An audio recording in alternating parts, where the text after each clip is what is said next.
রামকৃষ্ণের বাণী, তোমার মধ্যে যদি ঈশ্বরের প্রতি বিশ্বাস ও নিঃস্বার্থ প্রেম থাকে, তবে জানবে তুমি সার্থক জীবনের অধিকারী।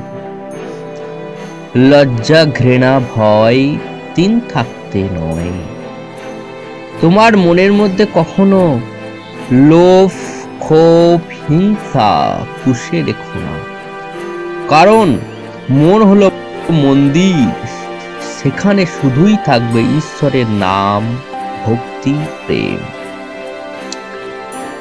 এ জগতে সাংসারিক বিষয়ের প্রতি মোহ মানুষকে জেদি করে তোলে, আর মোহ হলো একটা ভয়ঙ্কর বন্ধন, যা তোমায় শুধু কষ্ট দেবে। আশা করি আপনাদের ঠাকুর রামকৃষ্ণদেবের এই অমৃত বাণীগুলো ভালো লেগেছে। ভালো লাগলে অবশ্যই কমেন্টে আপনাদের মতবাদ জানাবেন।